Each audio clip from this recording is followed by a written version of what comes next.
बहुत समय पहले एक गरीब किसान जिसका नाम रामू था, दूसरा किसान जिसका नाम हरी था। दोनों के पास जमीनें तो थी, लेकिन उनकी जिंदगी में जमीन आसमान का फर्क था। रामू के पास एक छोटा सा खेत था जिसमें वह मेहनत करता, फसल उगाता।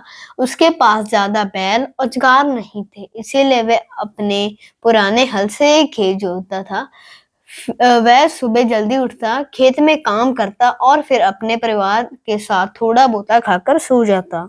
हरी के पास बहुत सारी जमीनें थी। उसके पास बड़े बड़े खेत, बैल और जुगाड़ और नौकर चाकर भी थे। वह खुद तो मेहनत नहीं करता और अपने नौकर चाकरों से करवाता। हर साल उसकी फसल खूब अच्छी होती, वह खूब धन कमाता था। एक साल में गांव में बहुत बारिश हुई। गरीब किसानों की फसल बर्बाद हो गई, लेकिन अमीर किसान हरी के पास अच्छी व्यवस्था थी, इसलिए उसका ज्यादा नुकसान नहीं हुआ। रामू को अपनी फसल नष्ट होने पर बहुत चिंता हुई। उसके पास खाने के लिए कुछ भी नहीं बचा था। मजबूर होकर वह हरी के पास मदद मांगने गया। हरी भैया, इस बार मेरी बारिश ने फसल खराब कर दी। मुझे थोड़ा सा अनाज उधारा दे दो, मैं अगली फसल आने पर चुका दूंगा, रामू ने हाथ जोड़कर कहा। हरी ने उसे घमंड की नजरों से देखा और हंसते हुए कहा, अगर तुम्हें अनाज चाहिए तो अपनी जमीन मेरे नाम कर दो, तभी तुम्हारी मदद कर सकता हूँ। रामू ये सुनकर बहुत दुखी हुआ। वह अपनी जमीन देना नहीं चाहता था, लेकिन उसके पास और कोई चारा भी नहीं था। आखिरकार उसने अपनी जमीन का आधा हिस्सा हरी को देने का वादा किया, बदले में अनाज ले लिया। कुछ महीनों के बाद गांव में एक साधु आए। वह भूख से परेशान थे, तो वह रामू के घर आए। बोले, बेटा मुझे कुछ खाने को मिल सकता है? तो रामू ने बिना कुछ सोचे समझे उन्हें भोजन करवाया। साधु बहुत प्रसन्न हुए।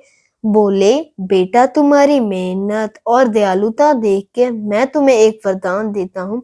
तुम्हारी मेहनत रंग ले आएगी, तुम्हारी फसल सबसे अच्छी होगी। कुछ ही दिनों के बाद रामू के खेत में चमत्कार हुआ। उसकी फसल इतनी अच्छी हुई कि पूरे गांव में उसकी चर्चा होने लगी।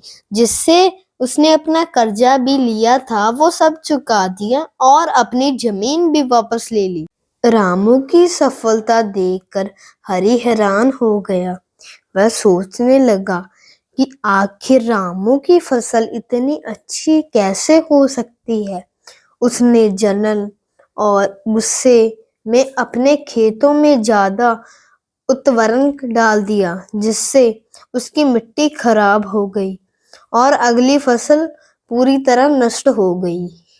अब हरी को अपनी गलती का एहसास हो गया था।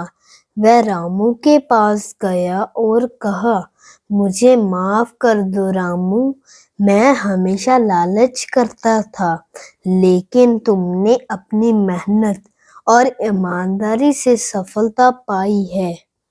रामू ने मुस्कुराकर हुए कहा, कोई बात नहीं हरी भैया, अगर हम मेहनत और ईमानदारी से काम करेंगे तो भगवान हमारी मदद जरूर करते हैं। शिक्षा, इस कहानी से हमें ये सीखने को मिलता है कि सच्ची मेहनत और ईमानदारी का फल जरूर मिलता है। लालच और दूसरों को घोषणा करने से अंत में केवल नुकसान ही होता है। आज की इस कहानी को यहीं पर एंड करते हैं।